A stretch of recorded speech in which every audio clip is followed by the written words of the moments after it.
So over the next little bit, what I'd like to speak to you about, obviously, is mental health and employment.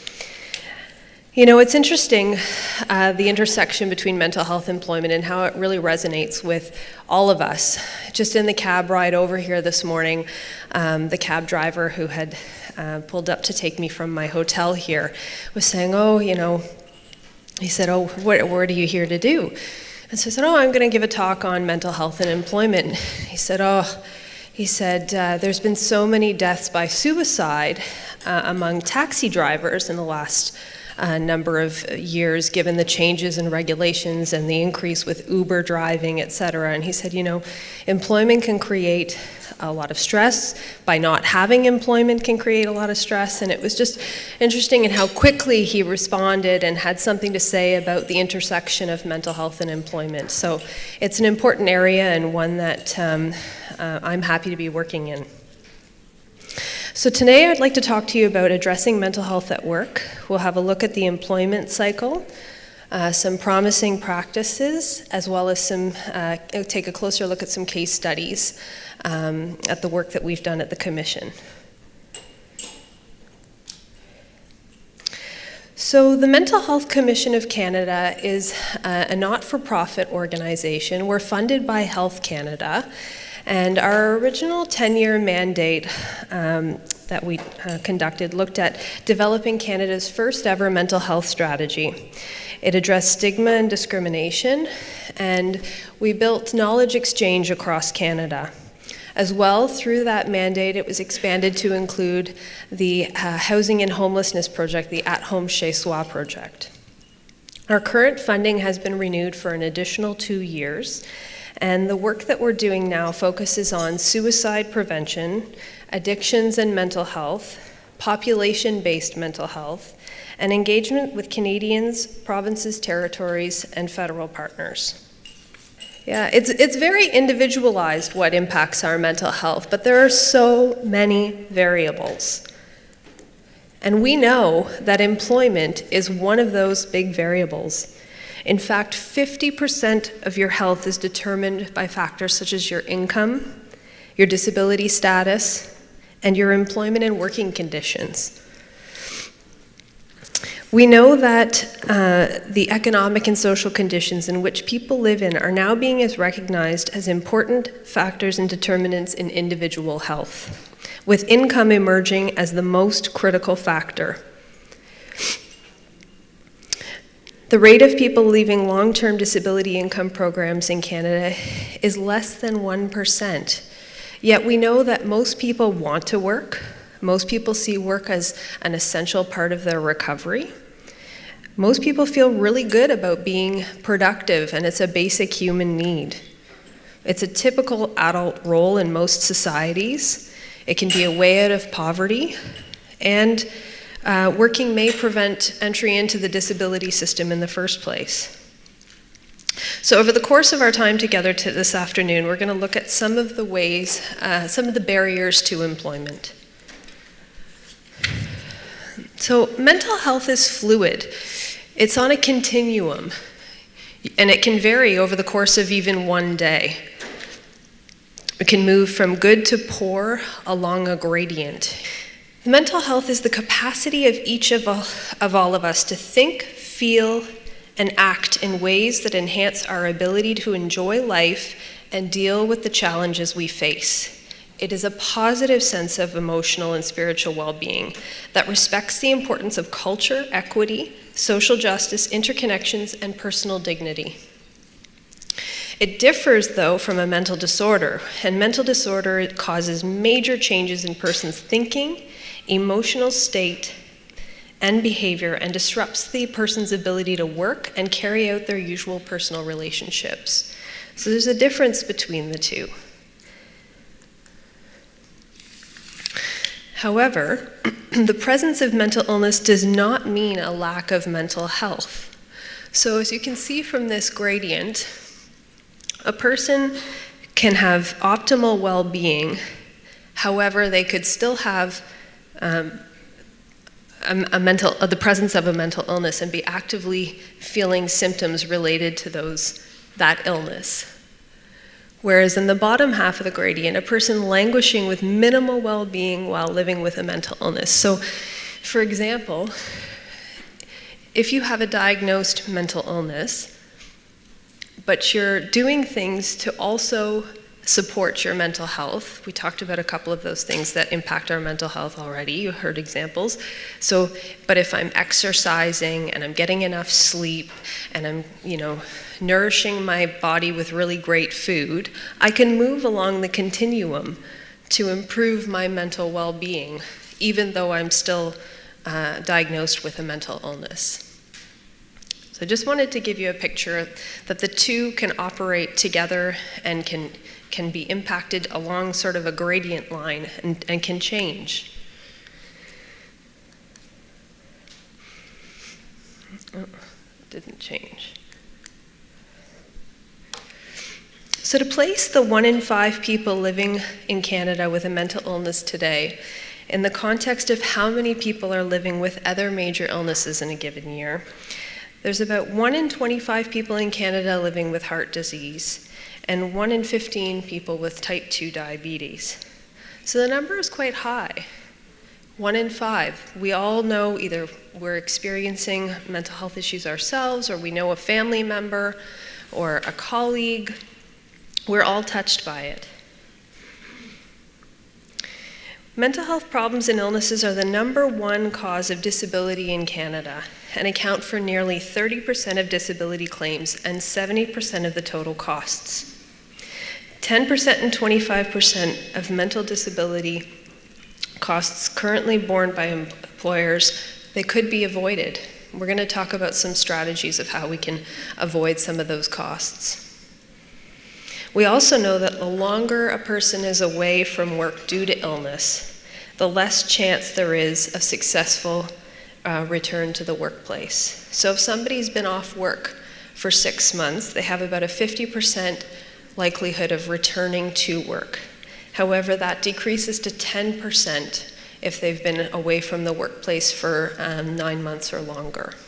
So the sooner that we can intervene and the sooner that we can work towards supporting people getting back to work, the better. And we know that if unaddressed, the impact of mental health problems on lost productivity, including absenteeism, presenteeism, and turnover, will cost Canadian businesses $198 billion over the next 30 years. So we have to do something about it. These are some of the costs associated with an unhealthy workplace. Presenteeism, I'm not sure, does anyone know, do you all know what presenteeism is? Where if you show up to work and you could be surfing the internet all day, you look like you're there, you're dressed in the part, you've got what you're supposed to wear, but you're not doing anything, you're not accomplishing anything because you're so focused on your own mental health, or your mind is somewhere else. Workplace conflict can be a big source of an unhealthy workplace. Organizational change, turnover and related costs. And this is one of the main reasons that people leave a workplace, is because they're unhappy with the workplace culture or the unhealthy workplace that they're in.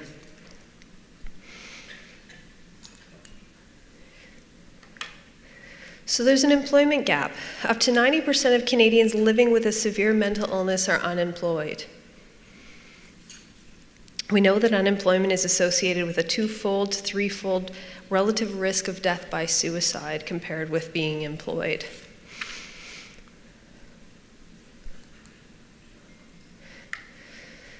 So why?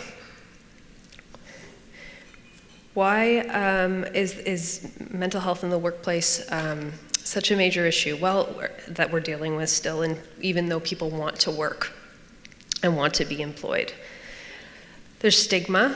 There's still a lot of stigma around talking about mental health and mental illness. There's lack of employer awareness and training, although not for this group, because you're all here learning about things you can do.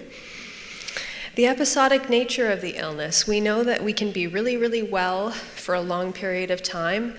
However, then we're not. And there's not often things in the system in place to account for that. Whether it's even financially supporting individuals when they're off. There's a lot of stress that comes with the disincentives that are built into the system that we can't always account for. The hours of work, full-time versus part-time. Not all jobs come with the opportunity to be able to work part-time. And so developing flexible work hours and work schedule can be a really important component for people living with a mental illness. And so, however, it's not always easy to find that balance.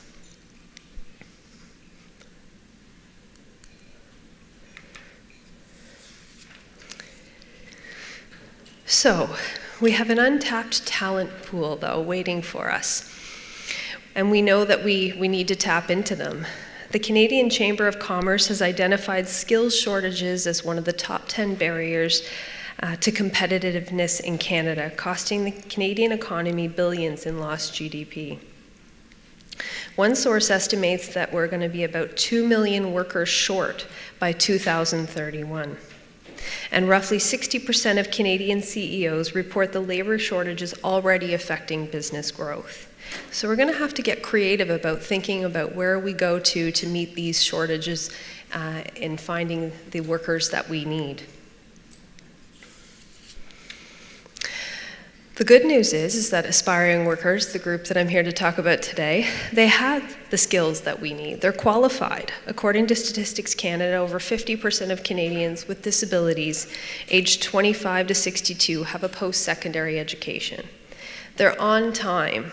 Research shows that 86% of persons with disabilities rate on average or better in attendance. They're high performing. 90% of persons with disabilities rate on average or better on job performance compared with their colleagues without disabilities. And they're loyal. Job turnover among people with a disability is estimated to be 20% of the rate of other employees.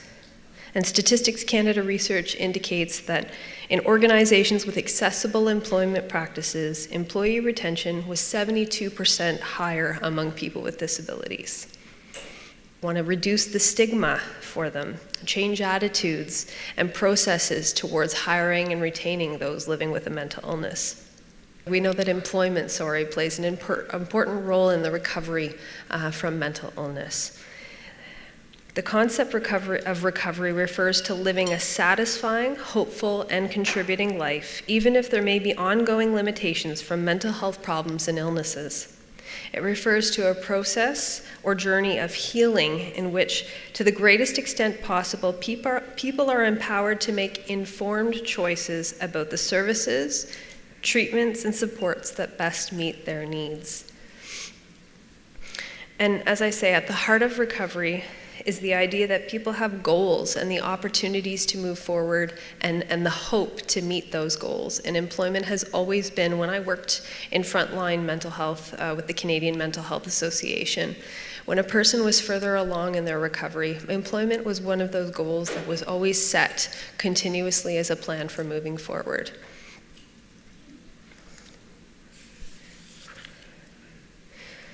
So,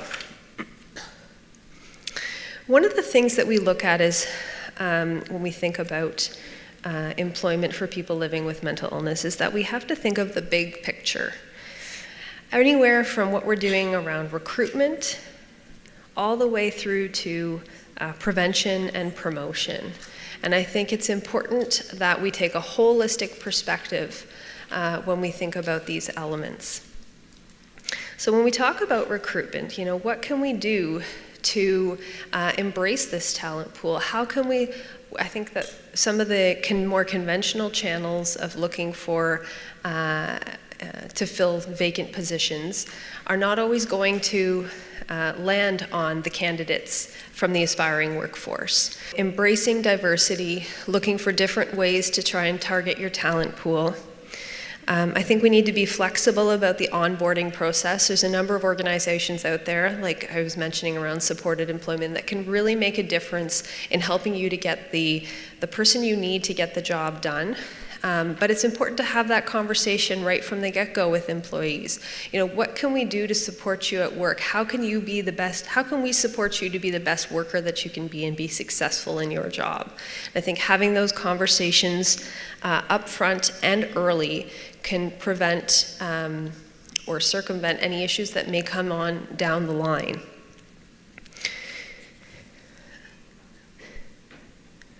I'm just conscious of my time, sorry. We know that currently mental illness is rated by employers as one of the top 3 drivers in 80% of short and long-term disability claims.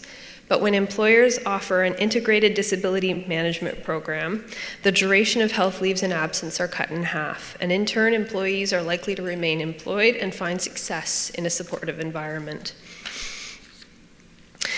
So with regards to prevention and promotion, we talk about wellness activities that you can implement in your workplace to ensure your workplace is a good one that's supportive and creates a culture that's mentally healthy for employees. There's training and education. One of the programs that we offer at the Mental Health Commission of Canada is the Mental Health First Aid Program, similar to like a first aid, is that what it's called? First aid program. The mental health first aid program is one where it trains people to look for the signs and symptoms of a colleague who may be, in distress, and how do you respond? How can you be there to be that first support on the scene to help? So, and that creates awareness and reduces stigma in the workplace. Stay at work, we can talk about accommodations. We know that accommodations don't cost that much money. In fact, most accommodations cost less than $500. Reduced hours, flexible start times and finish times, increase the number of breaks, have a space where a person can work quietly, working from home options, having a wellness room. These kinds of things make a huge difference. When somebody is off on medical leave, it's important to have continuous communication with them when they're away from work. Develop a plan to maintain contact. And then when they return to work, talk about a graduated scheduling, a recovery-focused plan, one that they're a part of so that they know what they can expect. They best know their needs. And so working with them to support them to get back to work and getting work in an environment that they're comfortable with is the best way to approach that. This is just a bit of a recap. Raising awareness. We all have a role to play culturally at work. It's not just, it's got to be frontline employees, management. I'll just play a quick clip if there's a chance. In the United States, I was on the Howard Stern show. And I have OCD, and part of it is I have these rituals and I can't touch things. And he thought it was funny the door was kind of dirty and nobody would open it for me, and I started to panic and go through anxiety. And I didn't know we were still broadcasting. I said, no, I see a psychiatrist, I have OCD, I'm medicated, I can't, this is not funny, this is not a joke. And they ended up opening the door for me, and then I realized that this got broadcast.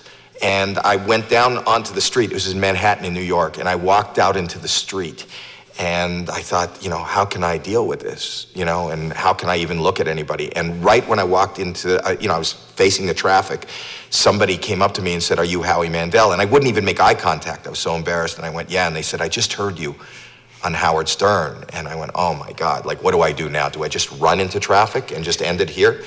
And the next 2 words were the words that made my life different. And the guy just said into my ear, "Me too."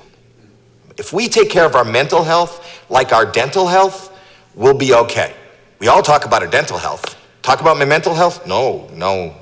In corporate North America and Canada, you can say in the middle of the day, I got to leave at 3, I got to go see my dentist.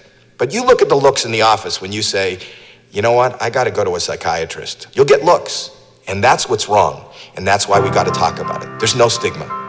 I'm crazy. I'm mental. I'm talking about it. So Howie's a great advocate for raising awareness around mental health and for Bell Let's Talk. Okay, so very quickly, these are the workplace mental health factors. When I talked about, creating a positive psychological health and safety environment at work, these were identified in the National Standard for Psychological Health and Safety. There are 13 factors that really impact employees' mental health at work. There's a great set of videos that we have, and I can give you the link to that sort of you could use at a lunch and learn, or in any way that you could to raise awareness around what's impacting our mental health at work. Things like civility and respect, engagement, organizational culture, work-life balance. These are all important factors. We know that millennials will change jobs an average of 4 times in just the first 10 years of their life. So these are the things that they're citing as important and the reasons why they're leaving workplaces. So I think it's important that we all address these items if we want to keep employees in our workplace. As I said, here's some of the resources around increasing awareness and education.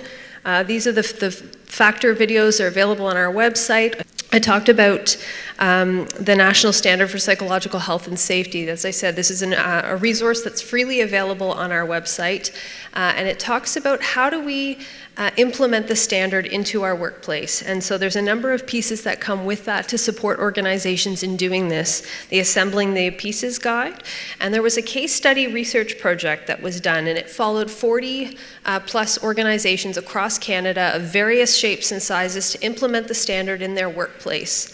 And what this project did was followed those organizations, identified some of the promising practices that they found throughout the research project, the things that worked for them, the things that didn't work for them. It's a great way to be able to reach out to an organization that may be similar to yours in size or even in type of business, and work with them to try and figure out how to implement a psychologically healthy and safe workplace. Of the organizations who implemented the standard. So the first was the Michael Garron Hospital. This is the Toronto East General Hospital. It's a community teaching hospital, which includes inpatient beds comprised of acute care, rehabilitation, complex continuing care, and mental health. The hospital has over 2,500 unionized and non-unionized employees and healthcare providers, 413 physicians and midwives, and over 500 adult and student volunteers. And they implemented the standard as a strategic priority in order to support their staff. Their goal is to increase staff engagement, which they believe will lead to improved inpatient care, and ultimately they believe that it's the right thing to do. So some of the outcomes, the organization has experienced a 7% decrease in overall healthcare costs over the last 4 years, and a decrease in days absent from 10.66 in 2008 to 6.55 in 2014. The overall staff engagement scores have significantly increased, placing them as a leading community hospital in 9 of 11 engagement categories. And they believe their staff engagement score improvements have been a significant driver in improving their patient satisfaction and overall quality metrics. The last point I wanted to make was that we recently got the results back from a business case project that we worked with a number of researchers from McMaster University and the Institute for Work and Health on. And what they set out to do was to explore how organizations support and accommodate workers with mental illness and consider the costs and benefits of supporting and accommodating the workers with mental illness. So what they did was they did a study that looked at both the qualitative and quantitative costs with making accommodations for people living with mental illness. And then they did an economic analysis of those costs to see what the return was, whether it was a negative or positive one, for both the employers and the workers. And what they found was really quite amazing. They looked at 5 different workplaces that were varied in size, geography, sector, and structure, from a small cafe to a large governmental organization. And